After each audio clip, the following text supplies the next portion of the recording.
স্পষ্ট বলতে চাই, আপনারা জামাত ইসলামীকে আওয়ামী লীগের 16 বছরে দেখেছেন। আমিও ফাঁসি আসামি ছিলাম। জামাতের লোকেরা কাউকে ভয় পায় না। জামাতের লোকেরা সাহসিকার সাথে ময়দান মোকাবেলা করতে পারে। আমাদের 11 জন ভাইকে জেলখানায় মারা হয়েছে, 5 জন ভাইকে সরাসরি শহীদ করা হয়েছে। এই আন্দোলন থেমে থাকি নাই।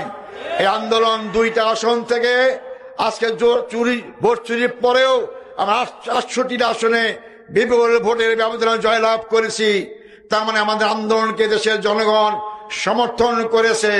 তাই বর্তমান সরকারকে বলতে চাই, আপনারা জীবননগরের হাফিজুর রহমান ভাইকে হত্যা করেছেন। তার বড় ভাই মফিজুর রহমান আজকে জীবন সায়ান্নে যে কোনো মুহূর্তে বলা যায় না সে বাঁচবে কি বাঁচবে না। এর হত্যাকাণ্ডের পিছনে যারাই জড়িত থাক অবিলম্বে গ্রেপ্তার করুন এবং আইনি আওতায় নিয়ে আসুন। নাহলে আপনারা আমাদেরকে বাধ্য করবেন না আবার রাজপথে নামার জন্য। রাজপথে নামলে কিন্তু আমরা নিস্তার পাবেন না। অতএব আপনারা সাবধান হন।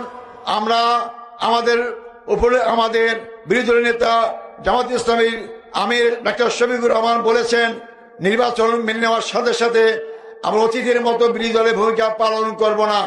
আমরা ইতিবাচক পালন করতে চাই।